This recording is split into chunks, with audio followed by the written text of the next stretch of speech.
Oh my god, we're getting close to the end. We can see it. We can see the light. Tzeentch. Tzeentch has a number of general fuckery abilities. You can stop enemy armies from moving, you can send them into some rebellion and such like that.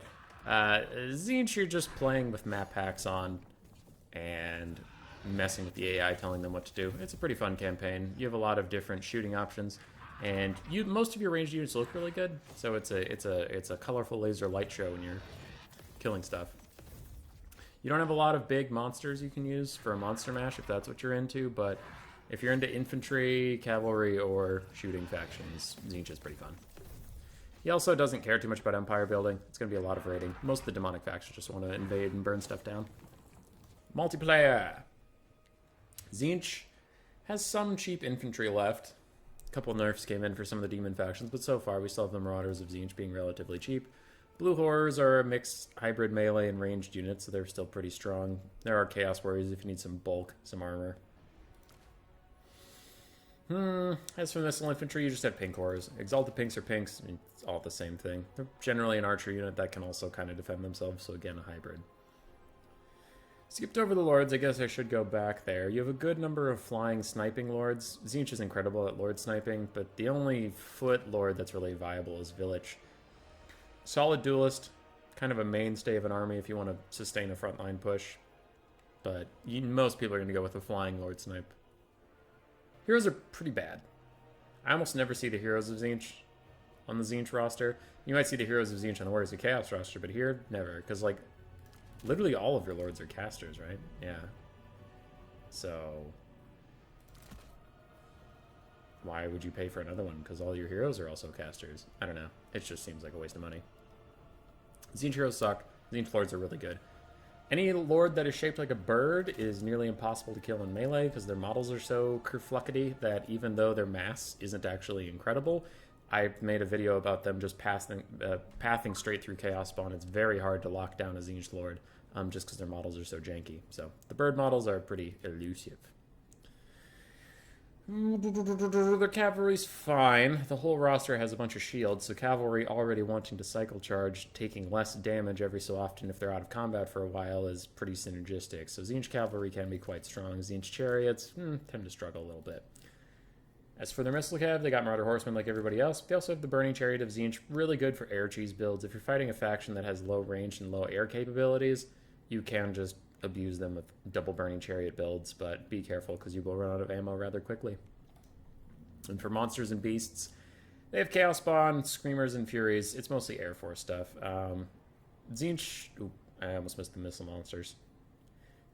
You have Flamers, but unless there's a big patch or something, Flamers kind of suck. They just seem to shoot above the heads of your opponents. But if they ever are good, if in the future they are patched or something, their purpose is to clear out heavily armored infantry. They just struggle to do it. They're also extremely squishy and weak to archers. Soul Grinder of Tzeentch, Void Lulls uses it correctly. And he can, like, snipe out people with it, but everybody else struggles. Okay melee combatant, and where the Nurgle Soul Grinder is okay at shooting big groups of things, Soul Grinder of Tzeentch is okay at shooting single entities or monstrous infantry or cav or something. He has these, like, bolts that do a lot of individual damage, but they don't spread very far. So, snipers. Tzeentch. Playing as Tzeentch, you want a basic front line of Marauders most of the time. It's just everything else is too expensive. Maybe Chaos Warriors or something, but the Forsaken Spawn Rush has been nerfed several times. It is rather expensive, and it ends up with a small army. And if your opponent has archers, it's going to run into trouble. More on that later.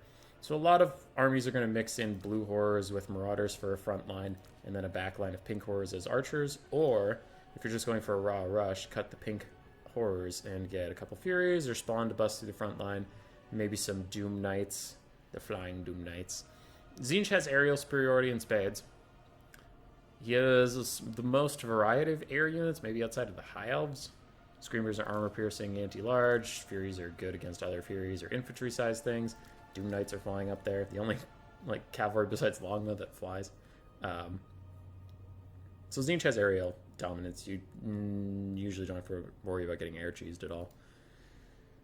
Oh boy. I mean, what else is there to say? Not too much. You have great Lord sniping tools, so probably focus on sniping the enemy Lord and then shooting the rest to death. Tzeentch is a weird one. He's a faction that can do a lot of weird things. I'd recommend having Cav of some kind, somewhere. Whether it's Flying Doom Knights, Chaos Knights with Lances, or the Marauder Horsemen, you need some form of mobility to chase stuff down. Because when you're going to shoot stuff a bunch, it'll get really scared and run away, but you need to capitalize on that, because you don't want to use all your ammo. Literally killing every model on the map, so after you route them, you kind of have to chase them off. Yeah. So that's Tzeentch.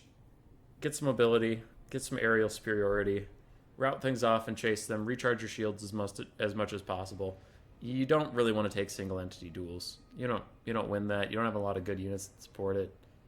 You just don't really want to take big single entity duels. You want to kite them out, snipe them with spells and stuff. Stay out of the single entity fight. As for playing against Tzeentch, archers, again, a lot of the demon factions are weak to archers. And Tzeentch, his roster's so expensive, you just kind of want to shoot him to death, attrition him out.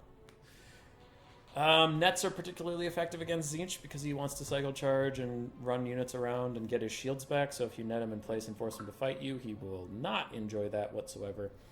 And some form of large duelist is nice to chase around whatever their lord is. Against Tzeentch, armor piercing is not necessary, but it is nice. In case of Forsaken or Chaos Spawn, but mostly you'll need archers to stop... Forsaken or Chaos Warriors. You'll need archers to stop Chaos Spawn, Screamers, Furies, from doing anything. And if you are fighting Tzeentch, 159% have something to deal with the air. If you just, like, take an all-ground, all-melee force, and then you're surprised when Tzeentch air cheeses you, honestly, that's on you. That's on you, man. They got some of the best Lord sniping tools in the game, and they have a huge air force. How did you not see that coming? So now that you've watched this video, you better not let them air cheese you. Alright. And archers are also super good against flamers. Because flamers get outranged by, I think, every archer in the game, and they're so squishy that if you shoot them, they'll just die. So, do that. Archers, air power, nets, prosper. Roar! Subscribe, yes, yes.